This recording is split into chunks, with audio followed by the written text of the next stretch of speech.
बिस्मिल्लाहिर्रहमानिर्रहीम अस्सलाम वालेकुम। आज का topic biography of PB Shelley. तो बढ़ते हैं स्क्रीन की तरफ। आज के टॉपिक में देखेंगे पर्सी बी शैली की कंप्लीट बायोग्राफी को, इनकी लाइफ हिस्ट्री को। बेसिकली पर्सी बी शैली की जो लाइफ हिस्ट्री है ना, ये बड़ी इंटरेस्टिंग है, क्योंकि इसके अंदर जब इन्हें स्कूलिंग के लिए भेजा जाता है ना, तो वहाँ पर जाके इन्हें नाइट्समेयर्स यानी बुरे ख्वाब आना शुरू हो जाते हैं, हेल्यूजन होती है इन्हें, यानी ऐसी चीज़ें दिखाई देती है जो हकीकत में एग्जिस्ट नहीं करती, स्लीपिंग पैरालिसिस और स्लीपिंग वॉकिंग जैसी इन्हें वहाँ पर जाके डिजीज़ का सामना करना पड़ा है, जो कि साइकोलॉजिकल डिजीज़ है, जिन्हें आज हम डिटेल के साथ थोड़ा सा देखेंगे, क्योंकि ये आजकल के दौर के बच्चों में भी ये चीज़ें देखने को आती हैं। इनके फेमस वर्क्स को और फिर इनकी डेथ को देखेंगे, वो किस तरह से हुई, इनके एपिटाफ के ऊपर क्या लिखा गया। बेसिकली जो इनकी डेथ है ना, वो इन्हें दो बीमारियां, ट्यूबरक्लोसिस और एक किडनी इन्फेक्शन नेफ्रिटिक्स भी हो जाता है, लेकिन इनकी डेथ होती है डूबने की वजह से। तो इन तमाम चीज़ों को डिटेल के साथ डिस्कस करते हैं। Life history. पीबी शैली, जिन्हें पर्सी बी शैली कहा जाता है, इनका लाइफ पीरियड 1792 से लेकर 1822 तक है। अब लाइफ पीरियड को ज़रा गौर से देखें कि 1792 से लेकर 1822 तक लगभग कोई 29 से 30 साल बनते हैं, जो कि पीबी शैली ने दुनिया के अंदर गुजारे हैं। और ये उन सेकंड जनरेशन रोमांटिक पोइट्स में से हैं जिन्होंने एक बड़ी कम उम्री के अंदर ही डेथ पाई है। इससे पहले हमने जॉन कीट्स की बायोग्राफी को डिस्कस किया था, और हमने देखा था कि जॉन कीट्स भी लगभग 25 साल की उम्र के अंदर ही 25 ईयर्स ओल्ड जब थे, ट्यूबरक्लोसिस की वजह से उनकी डेथ हो गई थी। और इसी तरह सेकंड जनरेशन रोमांटिक पोइट में पर्सी बी शैली की डेथ भी लगभग 30 साल की उम्र में हो जाती है। P B Shelley was born 4 August 1792 Sussex England, यानी पीबी शैले 4 अगस्त 1792 को सुसेक्स इंग्लैंड के अंदर पैदा हुए हैं, और इस हिसाब से ये ब्रिटिश पोइट हुए। अब ये जो आप जगह का नाम देख रहे हैं सुसेक्स, अगर आपने हिस्ट्री ऑफ इंग्लिश लिटरेचर की सीरीज़ को देखा है तो उसके अंदर हमने एक पढ़ा था एंग्लो नॉर्मन्स पीरियड। स्क्रीन के ऊपर बेटा वो लेके आइएगा ज़रा दोबारा, एंगल सेक्शन और ज्यूट्स वाली स्लाइड्स को। हाँ, ये देखें, एंगल सेक्शन और ज्यूट्स किस तरह से एंग्लो नॉर्मन पीरियड को जब हमने पढ़ा था, तो ये ब्रिटेन के अंदर आए थे। ब्रिटेन मैंने क्यों कहा है, इंग्लैंड का पुराना नाम जब एंग्लो नॉर्मन पीरियड चल रहा था ना, तो उस वक्त था ब्रिटेन। तो किस तरह से ये ब्रिटेन के अंदर आए थे पिक्ट्स के अटैक से महफूज करने के लिए कैट्स को, क्योंकि वहाँ पर दो कबीले रहा करते थे, एक का नाम था कैट्स और दूसरे का नाम था पिग्स। जो कैट्स थे ये वाइस पीपल थे, शरीफ लोग थे। ये इनके ऊपर जो पिग्स थे ये जंगली किस्म के लोग थे, अटैक करते थे, और इन्होंने ये लड़ाई करना नहीं ना जानते थे कैट्स, तो इन्होंने अपनी हेल्प के लिए एंगल सेक्शन और ज्यूट्स को बुलाया था। अगर इससे पहले वाली हिस्ट्री को डिस्कस करेंगे तो लेक्चर लेंथी हो जाएगा, लेकिन थोड़ा सा आपको हल्का सा टच दे देते हैं कि जब ये एंगल सेक्शन और ज्यूट्स तीनों ट्राइब्स यानी कबीले आए, तो इन्होंने आकर वहाँ से कैट्स को ही भगा दिया, यानी कब्जा कर लिया था इन्होंने ब्रिटेन के ऊपर। और फिर इन्होंने ब्रिटेन को यानी इंग्लैंड को मुख्तलिफ हिस्सों के अंदर डिवाइड किया, जिनके अंदर इन्होंने फिर मिडिल सेक्स, वेसेक्स और इस तरह से इसे कई हिस्सों के अंदर डिवाइड किया, और तीनों ट्राइब्स ने आपस में बांट लिया। उन्हीं में से एक जगह सुसेक्स है, जहाँ पर हमारे पर्सी बी शैले, पीबी शैले पैदा हुए हैं। His father named was Sir Timothy Shelley and he was a member of parliament. In short, we say that MPA, and his mother named was Elizabeth Pelfort. P B Shelley एक ठीक ठाक rich family से belong करते थे, क्योंकि इनके father एक parliamentarians थे। जिस तरह से हमारे पास एमपीए होते हैं, मेंबर ऑफ प्रोविजन असेंबली, और MNA member of national assembly, और इनकी कितनी दहाक होती है इलाके के अंदर। तो जो पार्लियामेंटेरियंस होते हैं ये लिटरली सेलिब्रिटी होते हैं, क्योंकि जिस तरह से जाते हैं लोग इनके साथ सेल्फियाँ वगैरह लेते हैं, बड़ी शहाना ज़िंदगी गुजारते हैं। तो जो पर्सी बी शैली थे ये एक ठीक ठाक फैमिली से बिलोंग करते थे, और इनकी मदर का नाम है एलिज़ाबेथ पेलफोर्ड। 1802 में पर्सी बी शैली को अपनी अर्लीस्ट एजुकेशन के लिए साइन हाउस एकेडमी मिडिलसेक्स में भेजा जाता है। यानी ये जो एकेडमी होती है साइन हाउस, ये मिडिलसेक्स के अंदर वाक़ होती है, जबकि जो हमारे पर्सी बी शैली हैं ये सुसेक्स के अंदर पैदा हुए हैं, और अपनी अर्लीस्ट एजुकेशन अपने इलाके से नहीं हासिल कर रहे, ये जाके हासिल कर रहे हैं मिडिलसेक्स नाम की जगह से। जिस तरह से हाई क्लास लोग अपने बच्चों की एजुकेशन का बड़ा ख्याल करते हैं, उन्हें बड़े अच्छे से अच्छे अदारों के अंदर पढ़ने के लिए भेजते हैं, तो इसी तरह पर्सी बिशैली को जब साइन हाउस एकेडमी के अंदर मिडिलसेक्स भेजा जाता है ना, तो वहाँ पर इनके कज़न भी होते हैं जिनका नाम होता है थॉमस मैडविन। तो एक वजह इनको इस जगह पर भेजने की ये भी होती है कि वहाँ पर ये अपने कज़न के साथ पढ़ेगा, इसका दिल लगा रहेगा। लेकिन पर्सी बिशैली यहाँ पर आके अनहैप्पी हो जाते हैं क्योंकि इन्हें घर में बड़ा प्रोटोकॉल वाला माहौल दिया जाता है, तो स्कूल के अंदर इनका कोई ख़ास दिल नहीं लगता, और जिसकी वजह से यहाँ पर रहने की वजह से इन्हें रात को ना बुरे ख्वाब आना शुरू हो जाते हैं, नाइटमेयर्स यानी बुरे ख्वाब आते हैं। और ये आमतौर पर अमीर लोगों के बच्चों को ही आते हैं, गरीबों को क्या मतलब, काम कर कर के सो गए तो सो गए।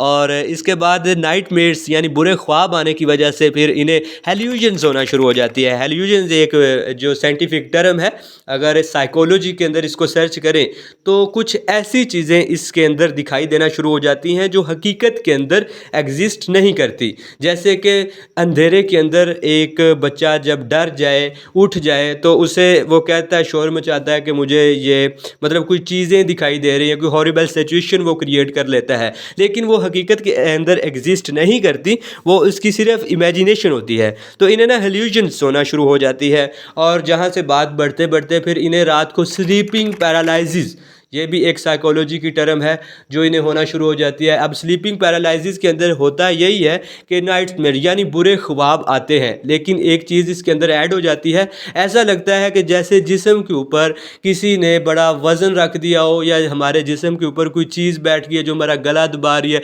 सांस बंद होना शुरू हो जाता है। क्योंकि स्लीपिंग पैरालिसिस के अंदर जब आँख खुलती है तो बड़ी हॉरिबल सिचुएशन डिज़ाइन हुई पड़ी होती है कि इंसान जो एक बुरा ख्वाब देख रहा होता है उससे यकदम से बेदार होता है, तो उसका सारा जिस्म कपाहट का शिकार होता है और वो हरकत नहीं कर पा रहा होता। इसकी वजह यह है कि जब वो नींद के अंदर होता है ना, गहरी नींद के अंदर नहीं होता, सिर्फ वो हल्की सी नींद में ही होता है, और उसका माइंड उस हॉरिबल सिचुएशन को कवर करने के लिए इतनी तेज़ी से उसे उस ब्लाइंड यानी सोए हुए सिचुएशन से बेदार करता है, जब उसकी आंखें खुलती हैं तो उसकी बॉडी हरकत नहीं कर पाती, और जब वो अपनी जो स्लीपिंग लेयर्स हैं उससे वापस आहिस्ता आहिस्ता बॉडी आ रही होती है।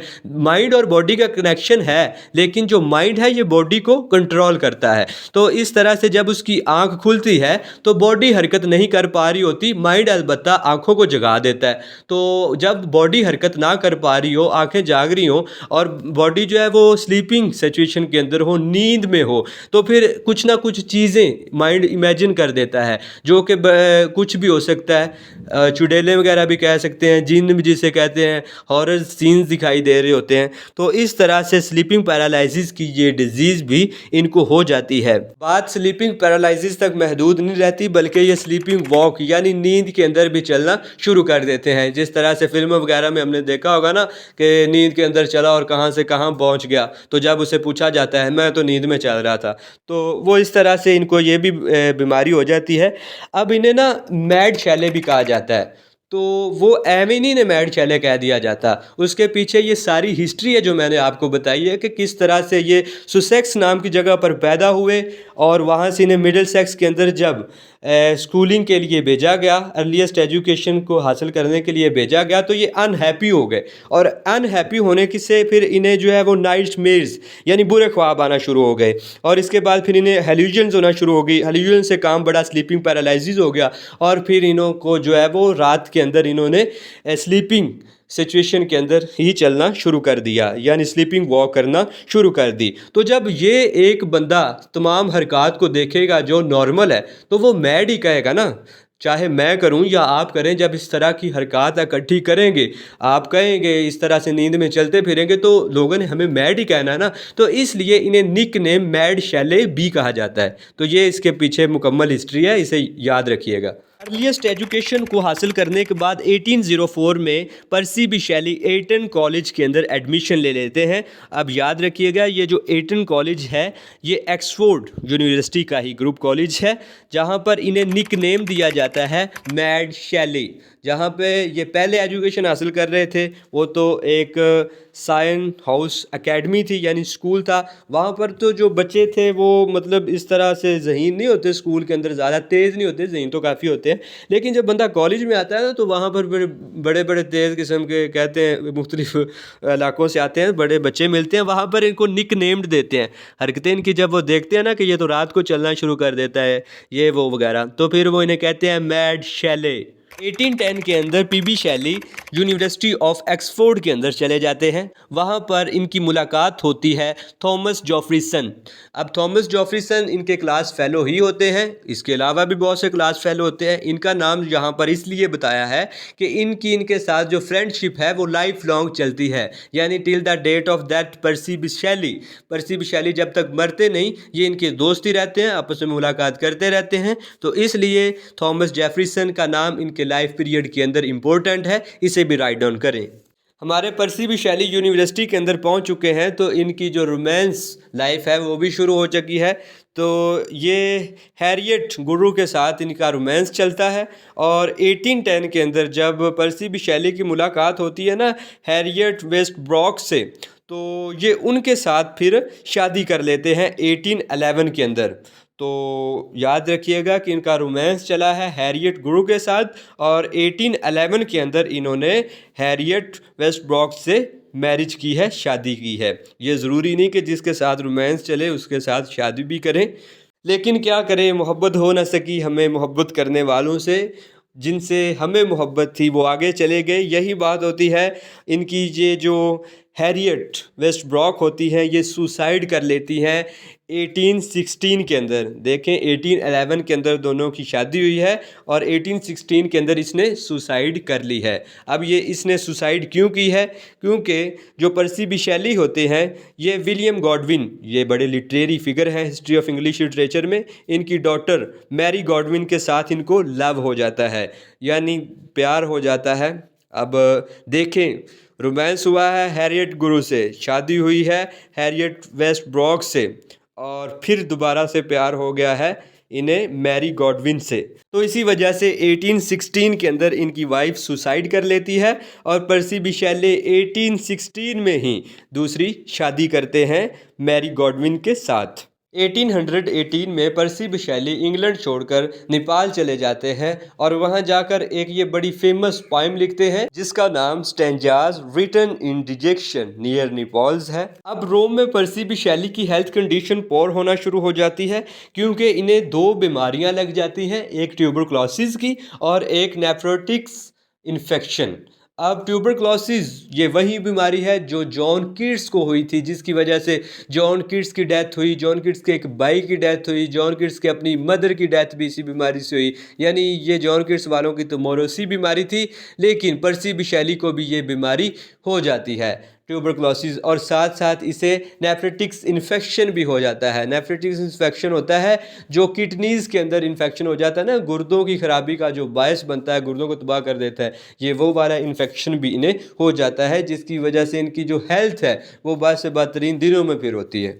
और यहाँ पर ट्यूबरक्लोसिस से रिलेटेड इंटरेस्टिंग बात अपने माइंड में रख लें कि पर्सी बिशैली का मानना ये था कि जॉन कीट्स की जो डेथ हुई है ना ट्यूबरक्लोसिस की वजह से, तो ये ट्यूबरक्लोसिस की वजह से कोई नहीं हुई, बल्कि इनके ऊपर जो क्रिटिक्स इन्हें क्रिटिसाइज कहा करते थे, इनके वर्क को कहा करते थे कि ये चाइल्डिश वर्क है। यानी ये इनके फ्रेंड थे ना, दोनों सेकंड जनरेशन पॉइंट में ही है कि जॉन कीट्स भी पर्सी बिशैले भी। ला यार दोबारा स्क्रीन के ऊपर वो स्लाइड्स, हाँ तो ये देखें जॉन कीट्स, पर्सी बिशैली, और ये दूसरे जिस दोनों सेकंड जनरेशन पॉइंट है, यानी ये आपस में कॉन्टेम्परेरीज है, फ्रेंड्स हैं।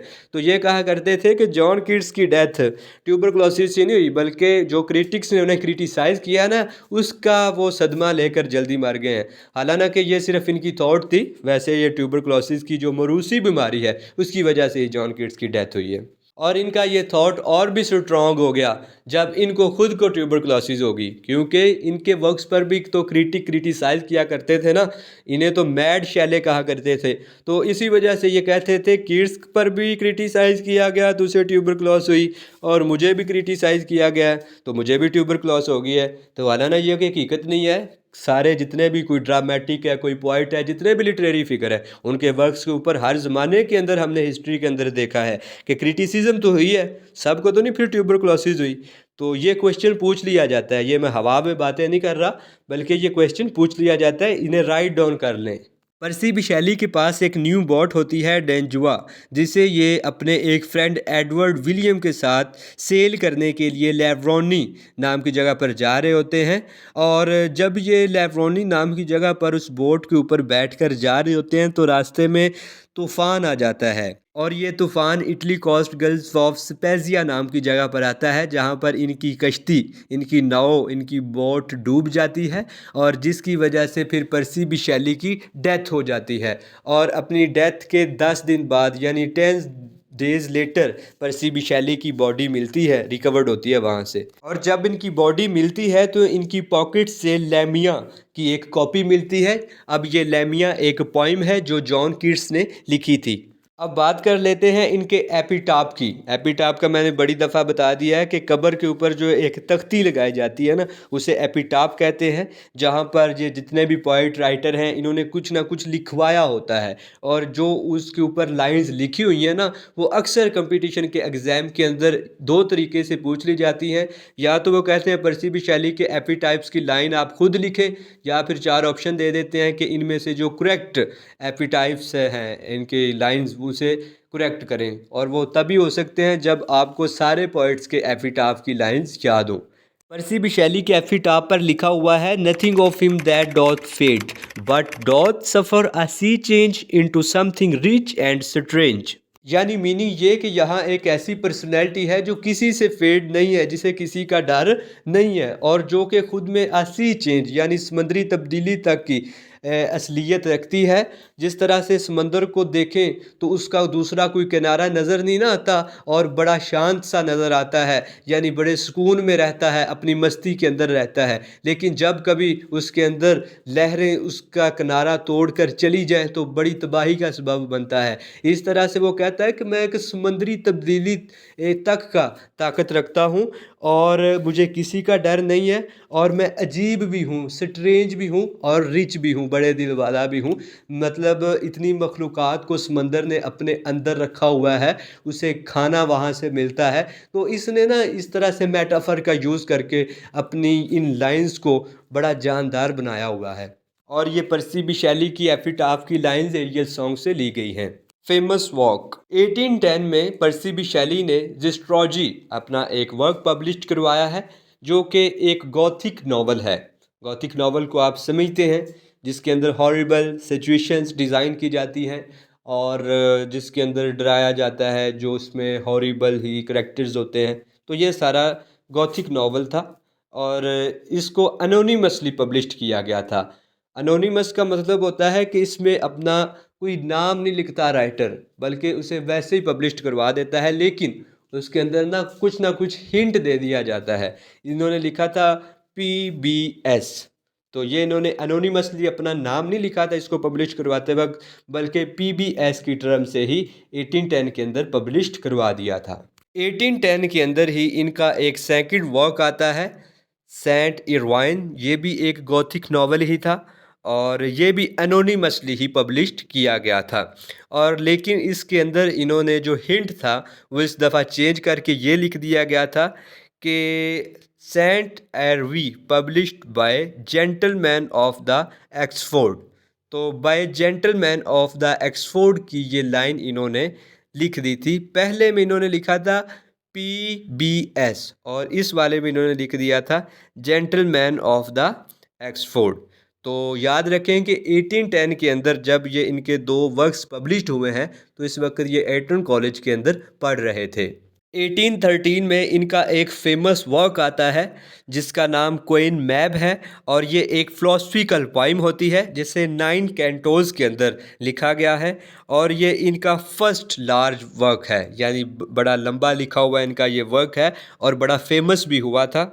और ये एक फेरी स्टोरी है, यानी फेरी फेस्ड स्टोरी है। परियों की कहानियाँ नहीं जिस तरह से हमारे यहाँ भी सुनाई जाती है कि परी ने ये किया, परी इस तरह से गई, तो ये भी फेरी फेस्ड स्टोरी है, जो कि इनका काफ़ी फेमस वर्क है। 1812 के अंदर इनका एक और वर्क आता है, द डेवल वॉक, जो कि एक बैलेड पोइम है। इसको इन्होंने रेगुलर फॉर्म के अंदर लिखा है, और ये बेस करती है रॉबर्ट साउथी और एस टी कॉलरिज ने एक पोइम लिखी थी द डेवल थॉट्स, उससे इंस्पायर्ड होकर इन्होंने ये वर्क लिखा है। 1815 में एलेस्टर इनका वर्क आता है जिसका सब टाइटल स्पिरिट ऑफ सॉलिट्यूड है। याद रखिएगा कि ये सब टाइटल इन्हें सजेस्ट किया था थॉमस लव पीकॉक ने। अब कई क्वेश्चंस के अंदर वो इस तरह से पूछ लेते हैं कि स्पिरिट ऑफ सॉलिट्यूड के ऊपर नोट लिख दें, पर्सी बी शैली का ये क्वेश्चन है, लेकिन एलेस्टर का नाम नहीं लेते और कहीं जगह पर वो एलेस्टर कह देते हैं और स्पिरिट ऑफ सॉलिट्यूड का नाम नहीं लेते। तो आपने याद रखना है कि एलेस्टर का ही सब टाइटल स्पिरिट ऑफ सॉलिट्यूड है, दोनों में बात एक ही है और एलेस्टर का मीनिंग होता है इवल जीनियस। और इस वर्क में ब्लैंक वर्स का यूज़ किया गया है। ब्लैंक वर्स का आपको बारहा दफ़ा बता दिया है। A poem without rhyming scheme but does have iambic pentameter, यानी इस तरह की पोएम के अंदर जो राइमिंग स्कीम है उसका कोई ख्याल नहीं रखा जाता, लेकिन आयम्बिक पेंटामीटर का यूज़ होता है। तो एलेस्टर के अंदर इन्होंने ब्लैंक वर्स का यूज़ किया है। 1817 में हिम टू इंटेलेक्चुअल ब्यूटी के नाम से इनकी एक पोइम आती है जिसको इन्होंने ऑड फॉर्म के अंदर लिखा है। और याद रखिएगा कि विलियम वर्ड्सवर्थ ने एक ऑड लिखा था ना इमॉर्टैलिटी के ऊपर, तो इससे इंस्पायर्ड होकर इन्होंने ये हिम टू इंटेलेक्चुअल ब्यूटी वाली पोइम लिखी है। और हिम का मीनिंग होता है सॉन्ग। 1817 में ही इनका एक और वर्क लियोन एंड सिथना पब्लिश होता है जो कि पॉपुलर होता है द रिवोल्ट ऑफ इस्लाम के नाम से।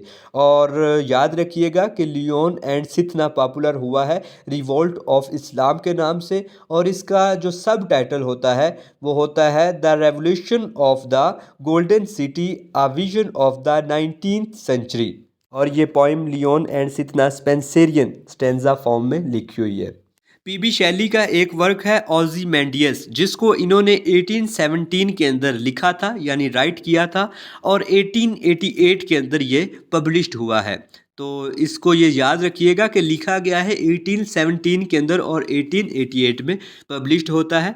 ओज़िमेंडियस को इन्होंने पहली दफ़ा एग्जामिनर जो मैगज़ीन है इसके अंदर पब्लिश्ड करवाया था, बल्कि just for the purpose of reading ही लिखा है। इसके अलावा इनका एक और वर्क है एंडोनियस जो कि इन्होंने अपने फेलो को डेडिकेट किया है जॉन कीट्स को, जिसके 55 स्टैंजा हैं और अगर लाइंस की बात की जाए तो वो 495 हैं।